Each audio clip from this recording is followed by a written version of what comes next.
Welcome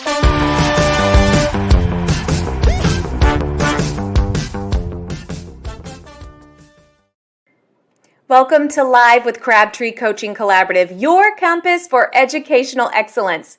Now, as instructional leaders, we want to avoid that overwhelming sense of burnout and exhaustion because of all of those different competing priorities. We want to avoid our staff members becoming utterly frustrated because they cannot keep up with the demands. And let's face it, we want to avoid just having that lack of confidence because we don't feel like we're making any progress. That's why you're here, right? My name is Alyssa Crabtree, and with over 16 years of experience, I am here to help you gain clarity, amplify your learning like never before, and hone in on intentionality. This is where transformation begins, and excellence is always the standard. Remember, we are in this together, my friends, so let's do this thing. Welcome, everyone. Happy Friday night. I hope you have a drink. I just have my water. I should have poured me a glass of wine, but I am so excited to be here with you tonight. I hope you have had a wonderful week. And joining us tonight is Becca Silver from the Whole Educator and also the host of the podcast, Coaching the Whole Educator, which is phenomenal. Instructional leaders, principals, coaches, department chairs, teacher leaders, anyone, you need to listen to Coaching the Whole Educator because there are some amazing nuggets of information in there. So Becca, thank you so much for joining us tonight. Yeah, thank you for having me. I'm so excited to be able to chat with you again. We recently chatted on my podcast. Now we're talking here, and you and I really line up with our philosophies around coaching and leading in school. So I love talking to you. Yeah, I was so energized after our podcast conversation. I'm uber excited to continue this. And so Becca, tell everyone just kind of what it is that you do. Who do you work for and how'd you get here? Mm-hmm. So my name is Becca Silver. I am the CEO and founder of the Whole Educator. I was a teacher for 10 years. And then when I became an instructional coach, I also became a life coach at the same time. And I started to see some crossover skills.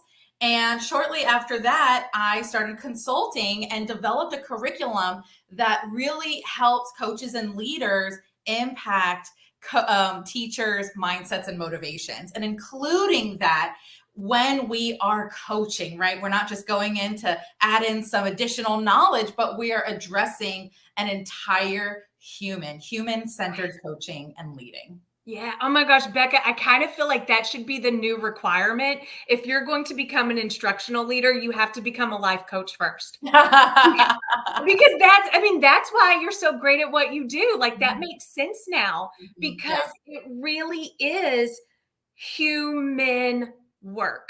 Mm-hmm. Yeah. And I think that is often forgotten. Mm-hmm. So tell me, whenever you were instructional coaching, how were you trained? Were you trained with a specific method? And then did you finally, how did you come to this realization that, oh, I can't just stick to this one method? Yeah, I was not trained. I was not trained. I was put into this position and then I'm like, let's do it, guys. And one of my biggest mistakes was I was going into classrooms and I was coaching them on the way I would do it and the way that worked in my classroom that worked really well for me in my classroom. And I saw pretty quickly, it was not working well for a lot of them. And it was frustrating them. It was exhausting me. I'm running around trying to get them to do it the way I would do it. And I developed my philosophy a few years later around don't treat people the way you want to be treated, treat them how they want to be treated. I had to learn how to understand what they need and then give them that, right? That was a bunch of skills that I had to develop to be able to do that. Yes. I'm so glad you brought that up because I actually had a conversation the other day with a dear friend of mine, and she was very frustrated at a coworker, and that coworker went back at her and said, I don't do everything like you do it. Mm-hmm. And I was like, oh, Becca, you're so right.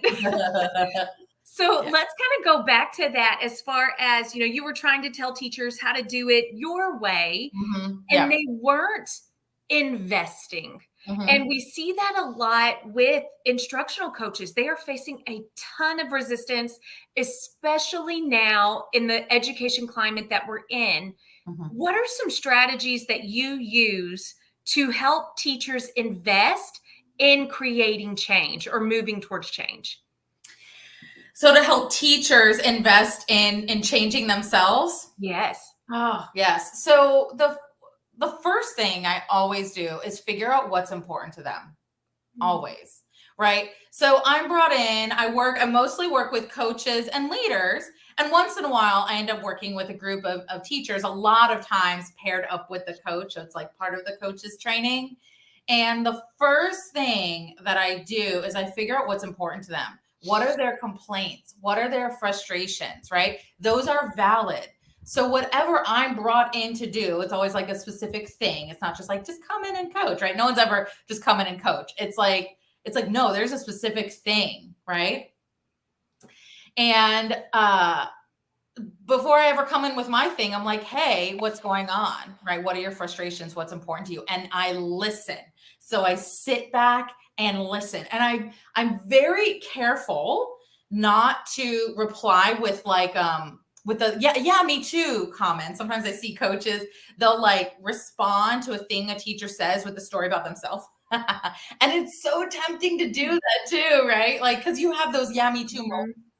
And I'm not there to tell a relatable story about myself. That is not listening, right? So I keep all of those relatable stories in my head, and I am making and actually put them aside because I want to make sure I'm present and I'm listening to what's important to them as what's important to me is in the background. I'm like, nope, we're not listening to that right now. I'm listening to them. So then when we start the conversation, what's really cool is I can relate what's important to me, right? It doesn't get like totally ignored with what's important to them. There's always a middle ground. Always, always, always. Yeah. I've been taking like some business classes, and one of the gurus that I follow, she's always like speed and simplicity, and simplicity. And I think about that when we are honored with teachers giving us their time, speed and simplicity. And if we add our stories and connections to it, you're taking up time. Yeah. Yeah. So for the coach that thinks they're listening, do you have like a trick, a tip, anything that can help them really reflect on their own listening skills so they can strengthen it? Because that is one of the best ways to get teachers to invest, is so they feel heard. Yeah, exactly. And I want to point this out.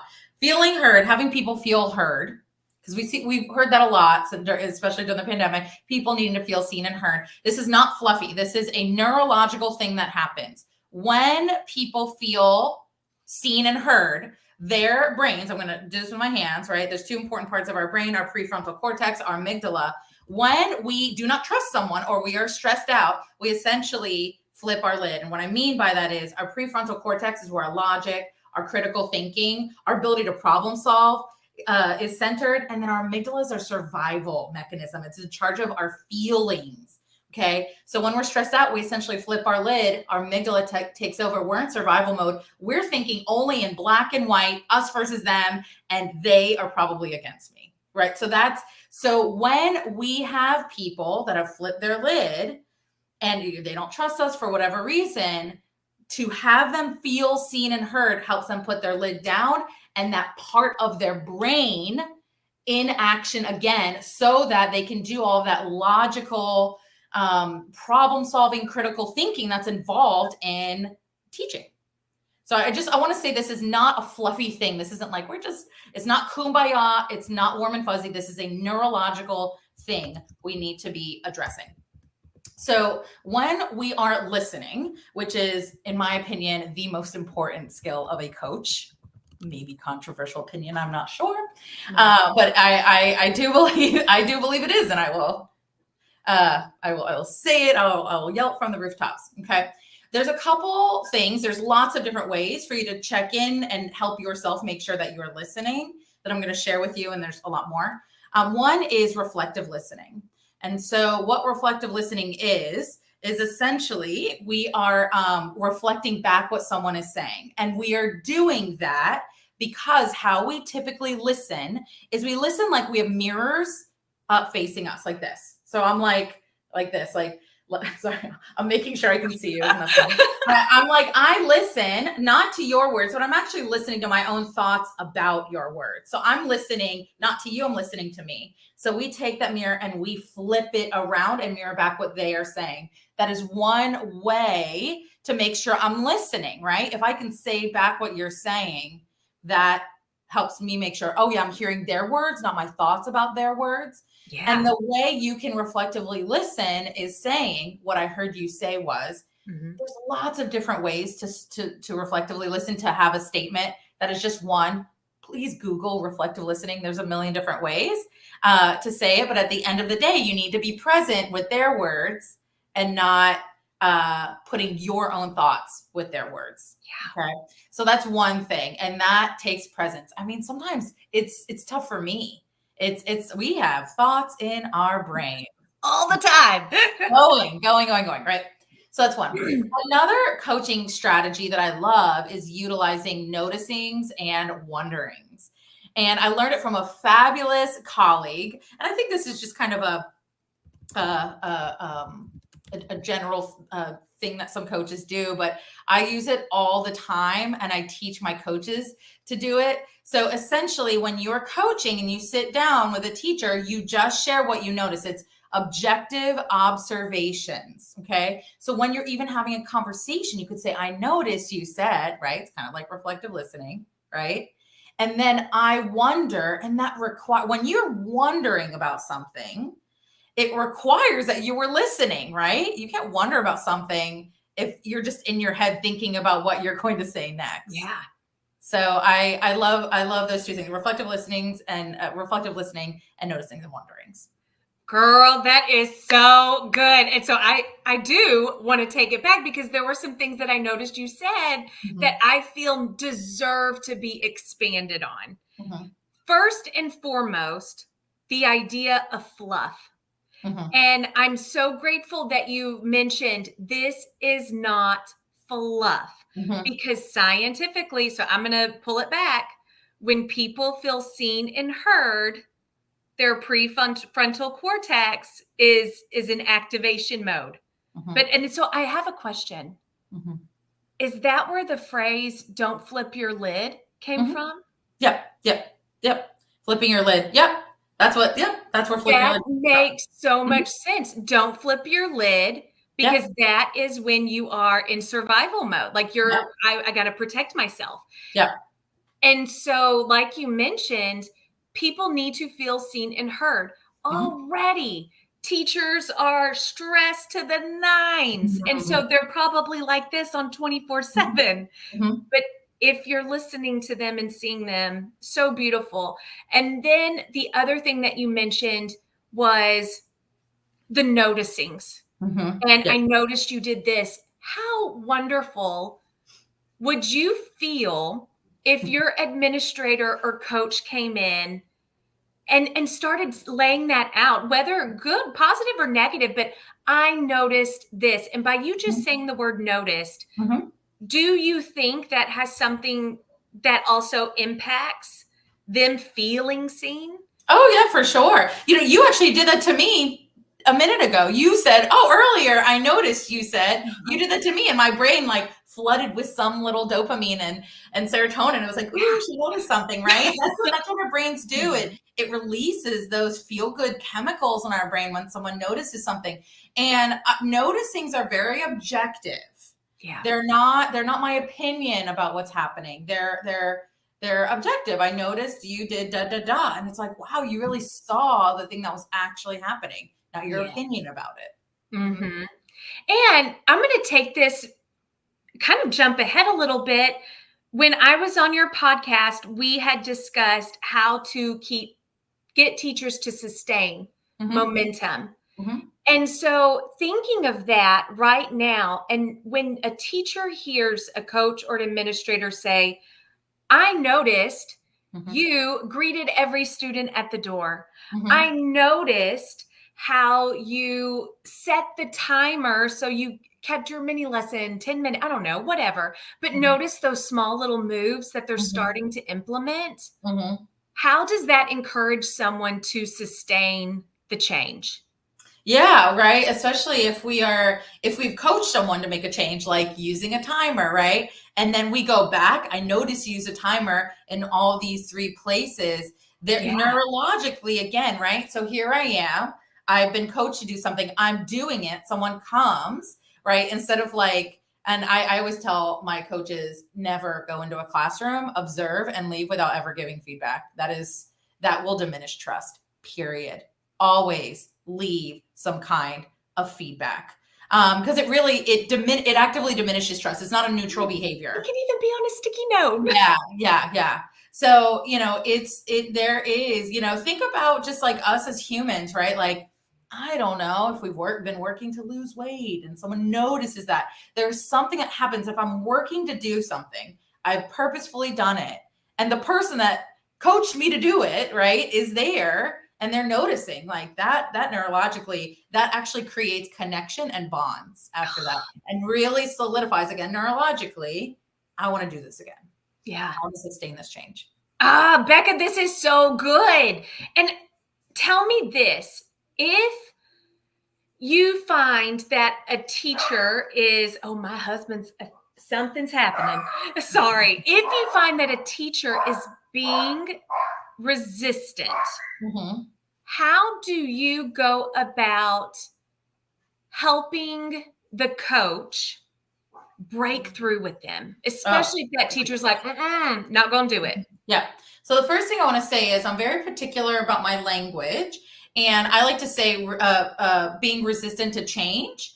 And I never want to label teachers as resistant. I never say resistant teacher. Once in a while, actually, you slip up because it's like easier than saying all the words of being resistant to change. But I catch it, and so I want to say like one thing that I'm really careful about is we as human beings experience resistance. I am not resistant. This is not describing me. Good. This is my experience of this thing. By the way, all of us, coaches, leaders, teachers, all of us resist things in our lives. Some of us resist eating healthy. Some of us resist our husbands. So we resist all sorts of stuff. Okay. My mother-in-law, whatever. Okay. We resist things. We all do. Right. And so this isn't for these specific group of people. Okay. All of us resist things. And we especially resist those that are resisting. And so true. what we resist persists. So I'm also very careful not to give any kind of coaching or use any language that's resistant language. Like, we're going to make them do this. That's resistant language, right? We're not forcing, we're not changing, right? So the way I say it is we are breaking through resistance. And this is where we're helping someone have a breakthrough through their resistance to change. They're being asked to change. A human being's being asked to change, and they don't want to change for an infinite number of reasons. Mm-hmm. Now, Dr. Anthony Muhammad has this beautiful framework, the 4 levels of resistance. And I actually have a handout for that. Anyway, we could, I don't know, you and I could talk about that, getting that out. But hold on. He describes for teachers, there are 4 basic levels of resistance motivating why someone would resist change. I'm going to tell you the 4 levels. Okay. The bottom level, which is the most common level, is I'm resisting change because I don't understand why the change is happening. Okay. I'm going to give you an example. I'm going to tell you something funny that I resist. I've resisted. But by the way, I resisted change as a teacher. Oh yeah, I did too. I was like, so I was a pain in the butt sometimes. Like, my principal would be like, you need to, right? And I didn't know enough about this to say I just need to know why, right? I was just like, I'm not doing it. So I'm especially passionate about this because I'm like, these aren't bad people. These No. are critical thinkers that just are motivated to not change for whatever reason, a change they didn't choose. Yes. A change they didn't choose, right? So most of the most common motivation behind resisting change is I don't understand why the change is happening. All right. The next level is I don't trust the person that is asking me to change, or the person that is asking me to implement the change. The next level is I'm not sure it's worth the risk, which is really interesting because it could be due to capacity. Like I either don't think I have the skills to make the change happen, right? I don't work. Will I fail? Will I not? Or I actually don't have the skills. Yeah. Sometimes a self-esteem issue, sometimes not. And then the last one is I identify as a resistor. And it is, I honestly have never, in all my years of doing this, have ever met someone that just wants to take it down. That's what I identify as a resistor. I've never met anyone, because at this point, if someone, I share the 4 levels, and I just share with my coaches and leaders, like, they're probably not level 4. Yeah. But I think that is so important for coaches to understand. And Becca, I'm so glad you said that. I'm so glad that you said to stop calling teachers resistant. They're just experiencing resistance. Like we experience, or they are holding up resistance. So we need to break through the resistance. We're not breaking through the teacher. Yeah. I guess you could say. It's not personal. So Yeah. It's not. Go ahead. Sorry. Oh, I'm sorry. Well, I just get so excited because if a coach truly understands there is a mask that is creating them to have this wall up for their lid to be flipped. There's a reason why. I have to get to the root of that. And if it's a clarified problem, that's kind of easy. I can easily fix that. If it's a trust problem, I need to do some work. And then if it's a competence problem, as far as I don't feel like I can do it, so I need to provide some tools to strengthen their capacity to do it, and then show them the small wins. And just looking at it as I could take one of these 3 routes, that's not as intimidating. Yeah. That's not as scary. Yeah, exactly. Yeah, no, it is. And it brings a humanity to people. Now, those aren't the only 4 reasons why teachers resist change or people resist change. And it's a starting place for sure. Right. And it gives us a place to go, right?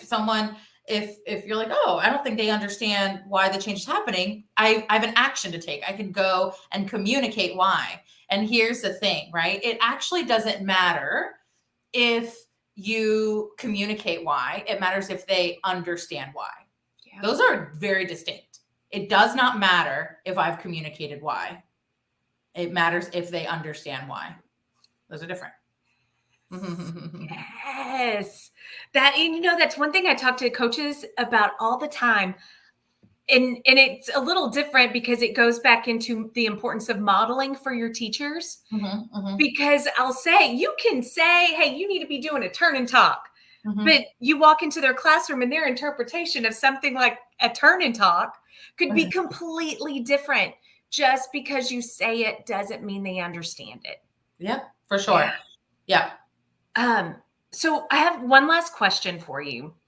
And it really goes into building relationships with teachers. You've already talked about purposeful listening. What are some other ways, especially now in November? What can coaches do, principals do, to really foster that trusting relationship with the teacher? I think a lot has to do with what we communicate, how we communicate. So building relationships. So it's being present, showing up consistently, right? Not being in our offices a lot. We can't build relationships from our offices, right? Yeah. Showing up and interacting in a non-servicey way, right? So we can start off, how was your weekend, right? Oh, isn't that great? Me too, right? And we start to share, but at the end of the day, we want to have interactions that people feel connected to us. Yes. So really, I know it's like besides listening, and listening is a huge piece of building relationships. And then also really getting to know what's important to people, not only like within work, but outside of work. Is someone's family important to them? Do they have hobbies, right? Getting to know kind of who they are in their life outside of school, right? Again, we're understanding them as human beings. So when we're interacting with them, there's like a knowing, like, oh, I feel seen, because not only how I teach in my classroom, but that my family's really important to me. Yeah. That I love playing tennis, right? There's kind of a knowing. And for me, everyone has their own style, right? For me, I know when I can laugh with someone, we're pretty good. We have a pretty strong relationship, right? When I can make things lighthearted and we can laugh, there is, it's connecting. So it's looking for those moments to connect. And we don't connect through email. No. No.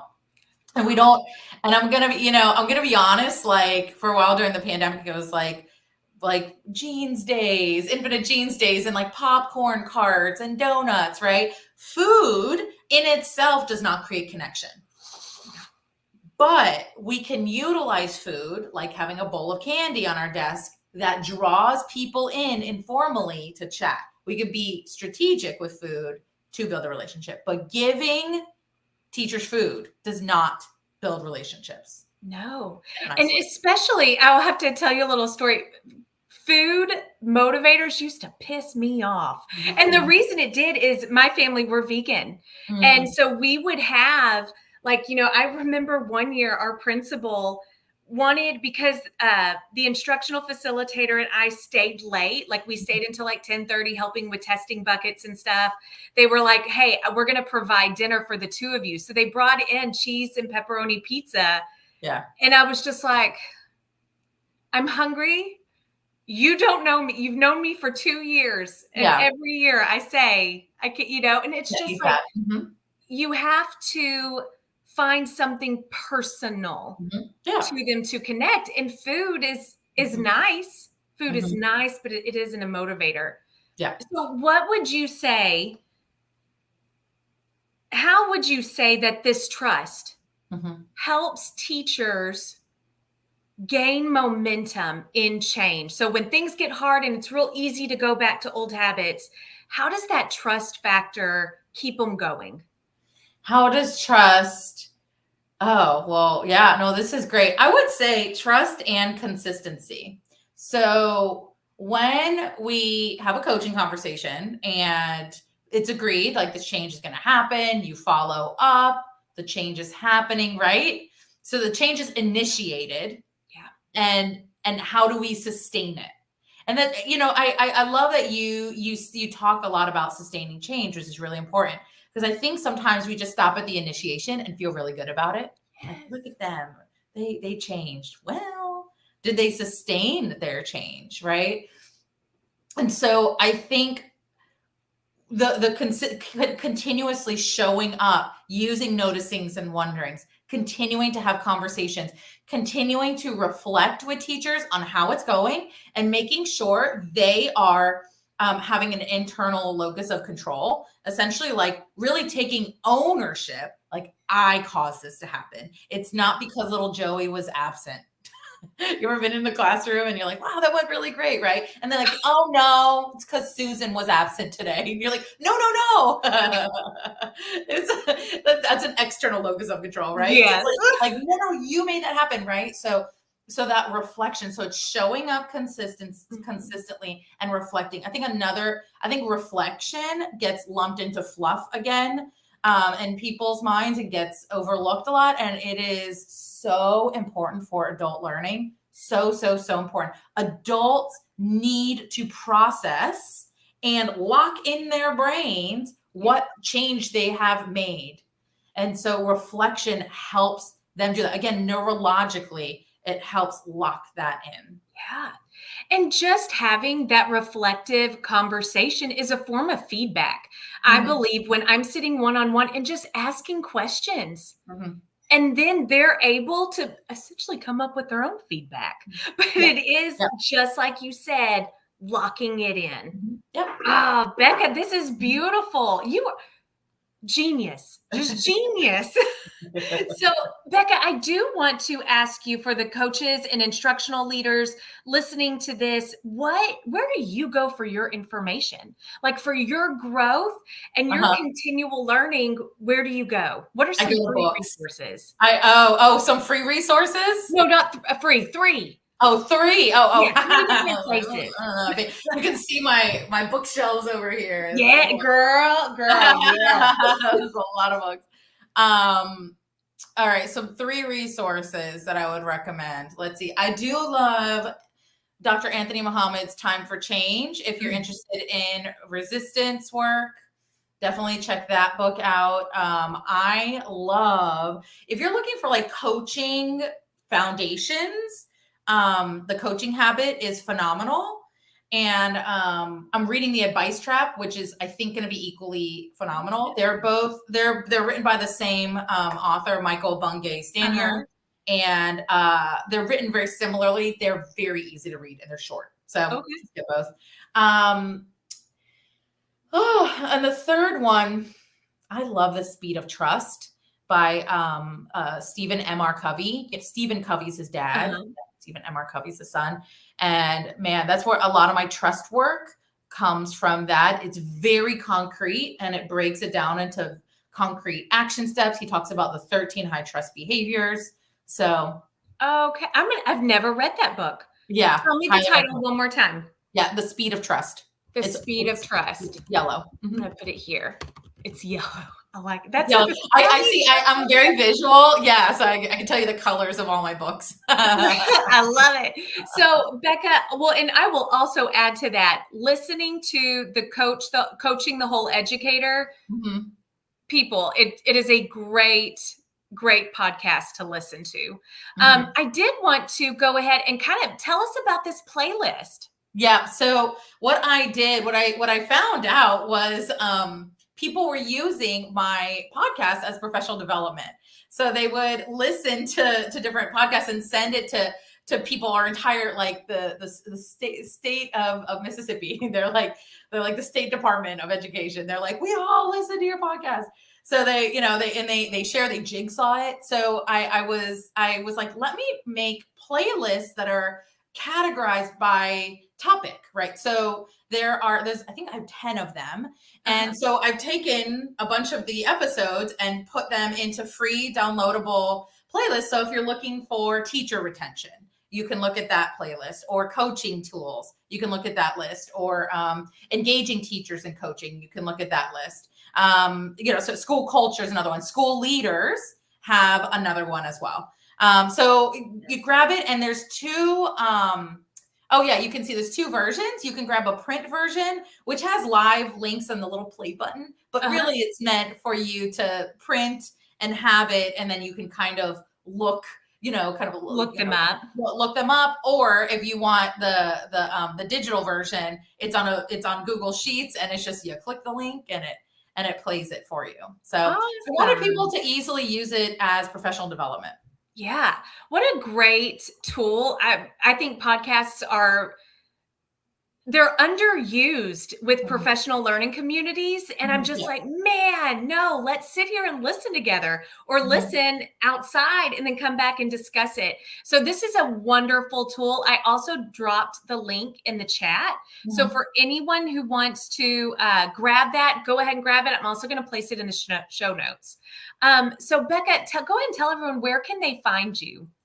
Okay, well, you can find me on my website, thewholeeducator.com. There's a contact button, and you can grab there. You can email me straight, Becca@thewholeeducator.com. Those are 2 very easy ways to contact me. If you're looking for more free resources, there is a free resources tab on the website as well.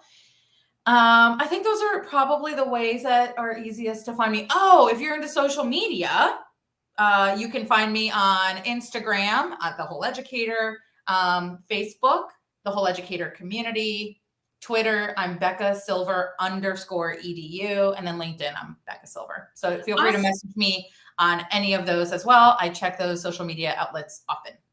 And I'm writing them down right now because I'm going to put them in the show notes. Okay, perfect. As well. So for everyone to be able to get in contact with you, to follow you. Yeah. And Becca, I am just so glad that you were here. Thank you so much for joining me tonight. Yes, thank you for having me. This was such a fun conversation. Oh, it's always, we're going to have to do it again. There's so much I learned. But listeners, I did want to tell you about one more opportunity. Next week, I will be hosting a masterclass, Accelerate Your Instructional Coaching. So I'm going to also drop this in the show notes for you to register. There's 4 different dates for you to attend. I would love for you to come. It's free. It's just strategies to help support teachers, especially during this time of year.